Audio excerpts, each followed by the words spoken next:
అప్పుడిలాంటి పూజలు వ్రతాలు ఎన్నైనా చేసుకోవచ్చు.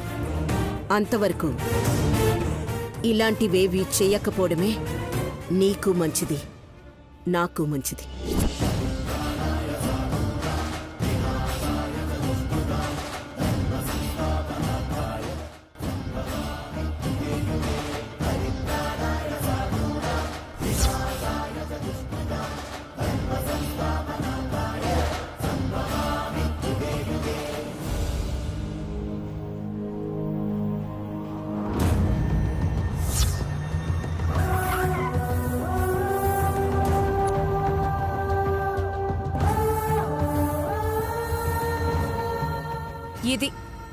ఇది మా అత్తయ్యకి నీకు ఉన్న తేడా.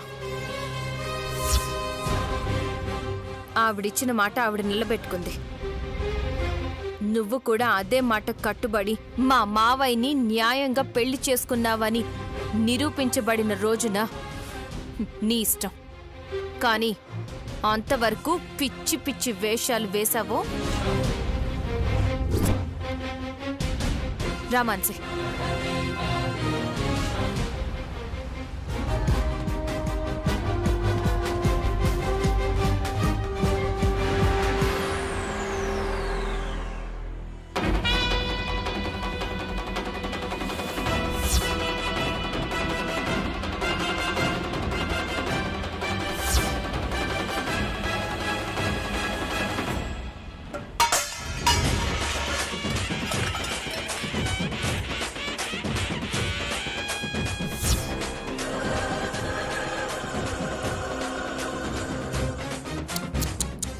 పాపం అనుకున్నది జరగకపోయేసరికి బాగా డిసప్పాయింట్ అయినట్టున్నా.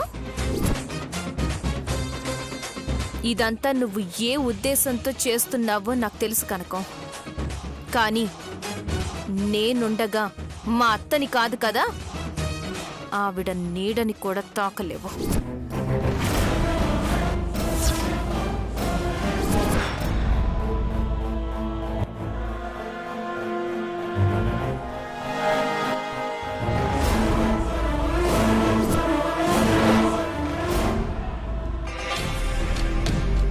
డాక్టర్ గురునాథం గారు. ఎస్, చెప్పండి. డాక్టర్, నాకు ఒక ఇన్ఫర్మేషన్ కావాలి, అది చాలా ఇంపార్టెంట్. ఏంటో చెప్పండి.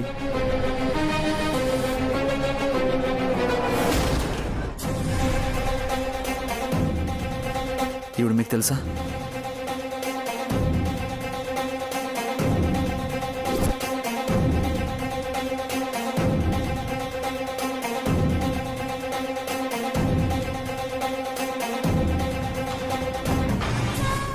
డాక్టర్, కొంచెం ఆలోచించండి.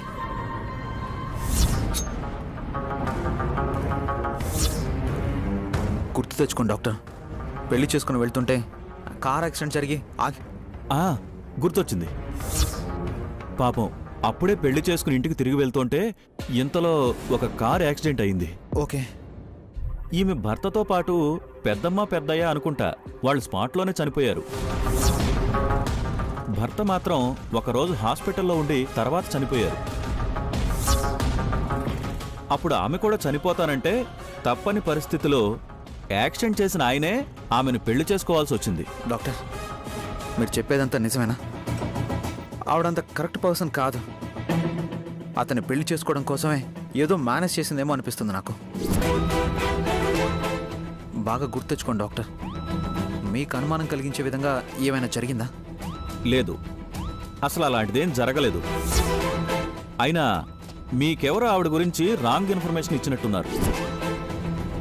ఆయన పెళ్లి చేసుకున్నా ఆ షాక్ నుంచి కోలుకోవడానికి ఆవిడికి 1 నెల రోజులు టైం పట్టింది. మా హాస్పిటల్లోనే ట్రీట్మెంట్ తీసుకున్నారు. లేదు సార్, ఇదంతా ఏదో తేడాగా ఉంది. అంటే నేను అబద్ధం చెప్తున్నానా? అయ్యో, అదేం లేదు డాక్టర్. ఆవిడతో మాకున్న బ్యాడ్ ఎక్స్పీరియన్స్ అలాంటిది. ఖచ్చితంగా ఆవిడేదో చేసింది, మీకు తెలియకపోయి ఉంటుంది అంతే. Anyhow, thank you doctor. Okay sir, welcome.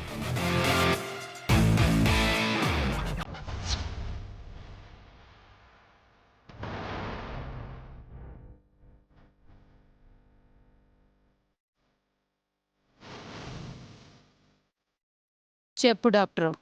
Madam, మీ డౌటే నిజమైంది. ఒక అబ్బాయి మీ ఫోటో చూపించి మీరు చెప్పినట్టే అడిగాడు. మరి నువ్వేం చెప్పినా?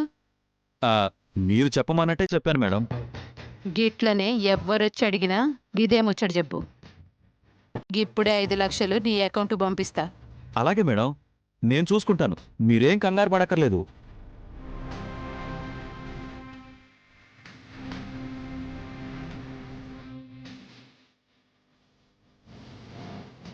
ఇంట్లో ఇది బయట వాడు. మొగుడు పెండ్లాలిద్దరూ భలే తగిలిండ్రు నాకు. కానీ మీరు తలకిందుల తపస్సు చేసినా నా గుట్టయితే ఇప్పలేరు, నన్నేవీ చేయలేరు.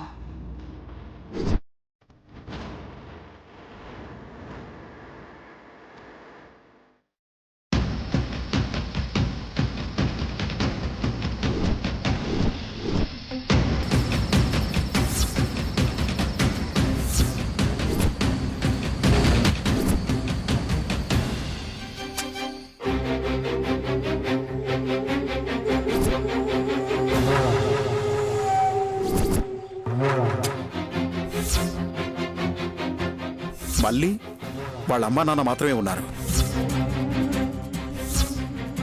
అయినా ఆ రోజు నేను డ్రైవర్గా వెళ్ళా, మా అన్నను పంపించిన. అప్పుడే పెళ్లి చేసుకుని ఇంటికి తిరిగి వెళ్తుంటే ఇంతలో ఒక కార్ యాక్సిడెంట్ అయింది. ఈమె భర్తతో పాటు పెద్దమ్మ పెద్దయ్య అనుకుంటా వాళ్ళు స్పాట్లోనే చనిపోయారు.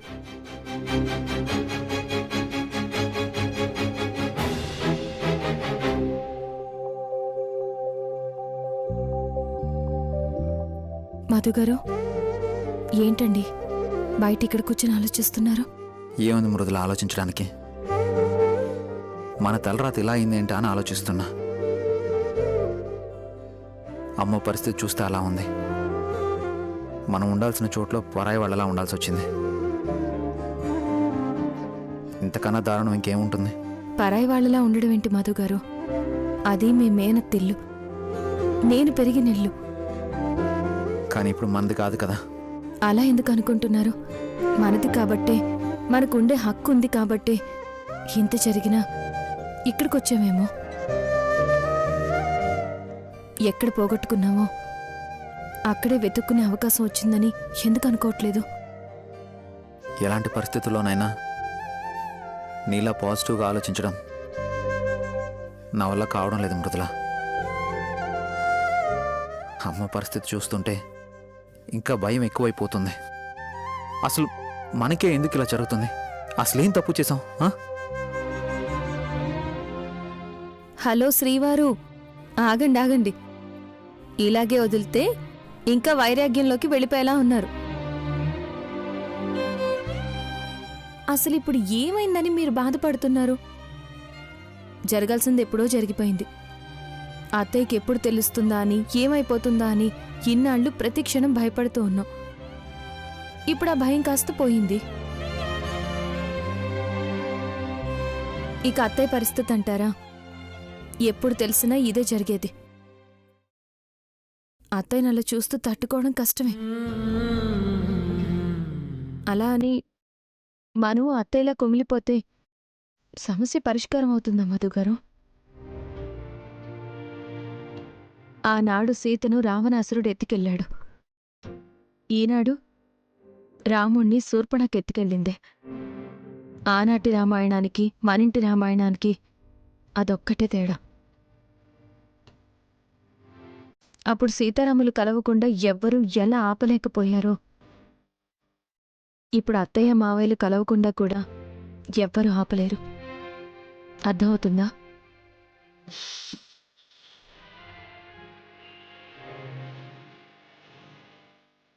ఇంత పెద్ద సమస్య వచ్చినా ఇంట్లో వాళ్ళు ఈ మాత్రం ప్రశాంతంగా అయినా ఎందుకున్నారో నాకు ఇప్పుడు అర్థమవుతుంది మృదుల. దానికి కారణం నువ్వే. ప్రతి ఒక్కరికి ఎలా ధైర్యం చెప్తున్నావో, అందరినీ ఎలా కనిపెట్టుకుంటున్నావో అర్థమవుతుంది. నేను చేసేదేముంది మధుగారు? సమస్య అన్నాక పరిష్కారం తప్పకుండా ఉంటుంది. అది గుర్తు చేస్తున్నాను అంతే.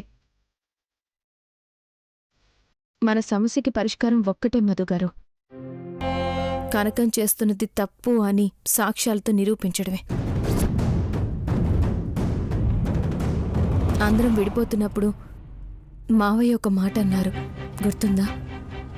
ఈ బాధ భరించడం కన్నా చనిపోవడమే మంచిదని. చనిపోవడానికి ఒక్క క్షణం కూడా పట్టదు. కానీ నీ మాట పోతుంది, నేను బతకాలి, నేను చెప్పింది నిజమని మీ అందరికీ తెలియాలి. అందుకే నాకు ఒక అవకాశం ఇవ్వు బ్రాహ్మణి అని అత్తయ్యని అడిగారు. ఆ మాట వింటుంటే నా ప్రాణం పోయినట్టయింది మధుగారు. గెలవాలి, అత్తయ్యతో పాటు మావయ్య కూడా గెలవాలి. మనమే గెలిపించాలి. ఇలా బాధపడుతూ నీరు కారిపోకూడదు.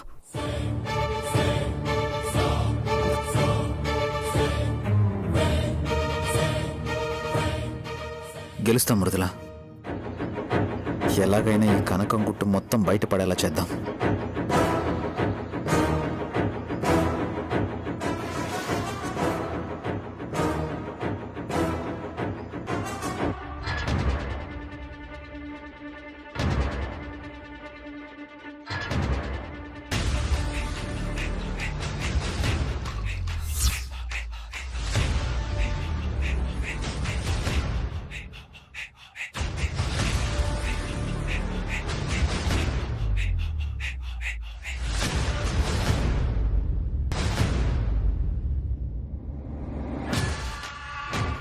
అరే హరి, హరి, ఏందక్కా?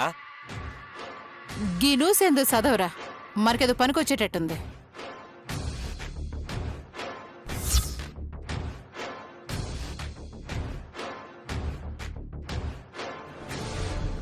చదవరా తొందరగా. జరుండక్క, మనకి సగం సగం చదువే వచ్చు కదా, కూడబలుకో నన్ను చదవని.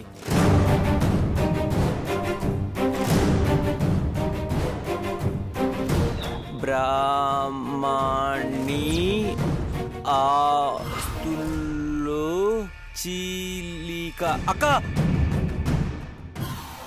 బ్రాహ్మణి ఆస్తుల్లో చీలికక్క.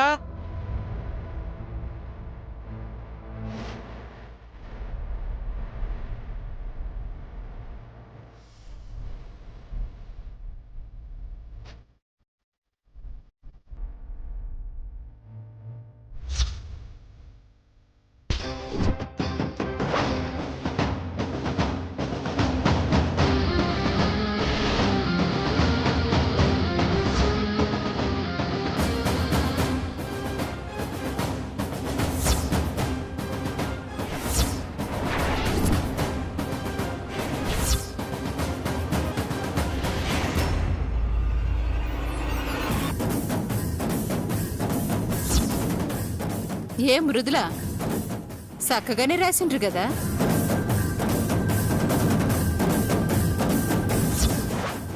అచ్చు తప్పులైతే ఏం లేవు కదా.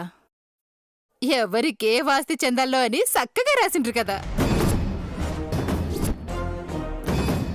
బళ్ళు వాళ్ళవ్వడం, వాళ్ళు బళ్ళవ్వడం అంటే గీదే కదా మృదులా. 10 దినాల కిందట గా ఆఫీస్కొస్తే ఈడ నీకేం పని అని దానికి ఇచ్చినావు. ఇప్పుడు ఆ ఆఫీస్ మొత్తం నా వాటా కింద నా పేరు మీదకొచ్చింది. ఇప్పుడేమంటావు?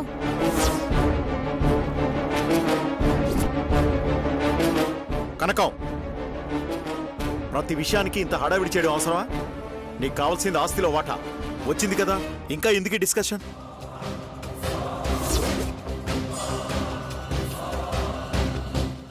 మావయ్య, అసలు ఈ న్యూస్ పేపర్కి ఇచ్చింది ఎవరు మావయ్య?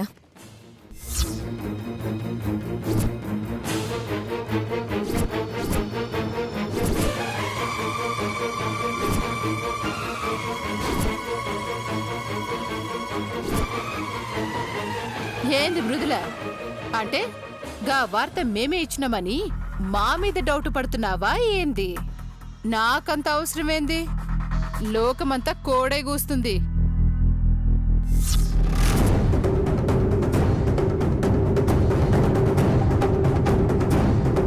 ఆస్తులు పంచిన విషయం తెలుసుండొచ్చు, కానీ ఎవరి పేరున ఏముందన్న సంగతి మన కుటుంబంలో వాళ్ళకి తప్ప ఇంకెవ్వరికీ తెలియదు. అసలు మాకెవ్వరికి ఇవ్వాల్సిన అవసరమే లేదు. ఎందుకంటే పోగొట్టుకునేటోడు ఇట్లా పేపర్కి ఎక్కాలనుకోడు.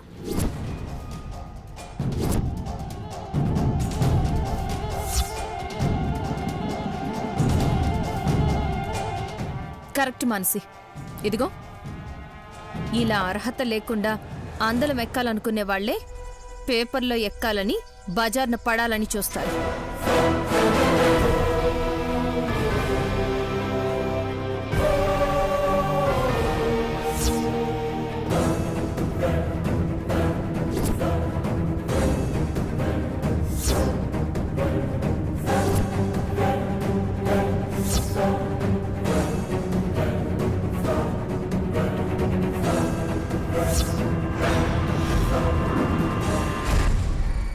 ఆఫీస్ నీ పేరున వచ్చిందని చెప్తున్నావే, ఏం తెలుసు ఆఫీస్ గురించి నీకు?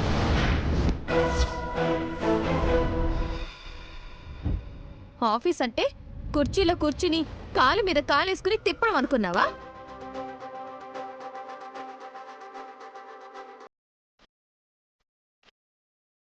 అసలు ఆఫీసులో ఏం చేస్తారో తెలుసా?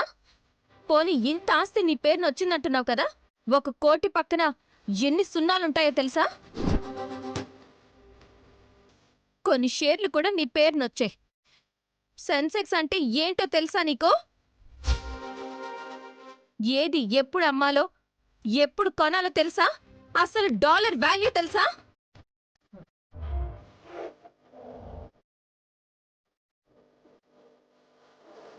ఇవన్నీ పక్కన పెడితే ఈ ఆస్తి నీ దగ్గరుండేది నువ్వేంటో తెలిసేంతవరకే. అంటే ఏంది నీ ఉద్దేశం? మీ అత్త పెద్ద తోపు, నాకేం తెలవదనా? అవును, నీకేం తెలుసు? 100 మంది డెలిగేట్స్ ఉన్న కాన్ఫరెన్స్ ని 10 నిమిషాలు 10 నిమిషాల్లో సౌండ్ లేకుండా ముగిచ్చేస్తుంది మా అత్తయ్య.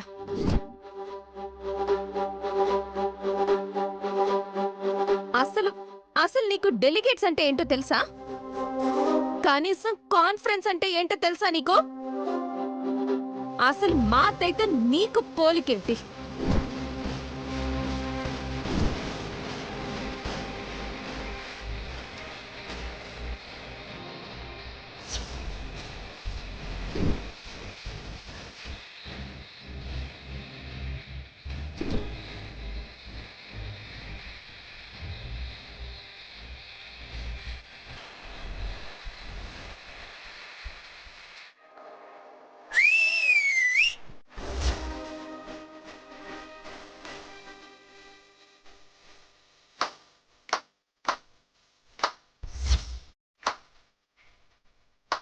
అది మా అత్తంటే చూడు.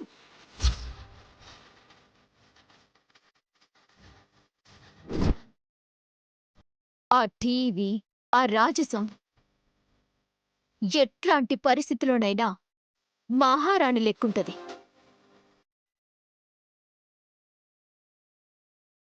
అదే నువ్వైతే మా అత్త కాలి గోటికి కూడా సరిపోవు.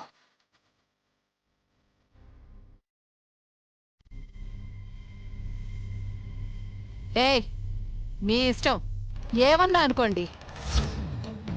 కానీ ఎదుటి మనిషి సత్తా తెలవకుండా తక్కువ అంచనా వేస్తే బొక్క బోర్ల పడతారు.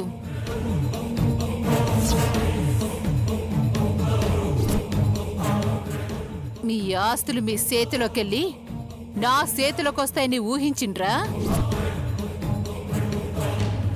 అసలు మీ మామ నా ఇంటికి వస్తాడని ఊహించిండ్రా? గీదంతా ఎందుకు? మీ కుటుంబం మొత్తం నా ఇంటికి వస్తారని ఊహించిండ్రా?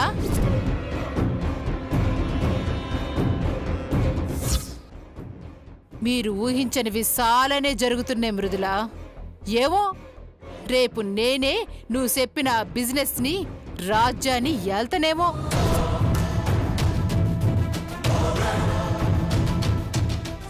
ఏల్తనేమో గాదే, ఏలి తీరుతా. ఈ కనకమంటే ఏందో చూపిస్తా.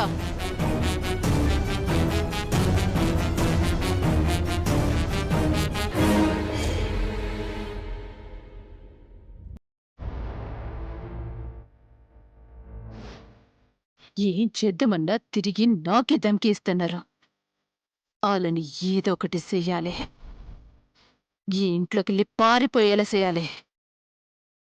ఏం చేయాలి?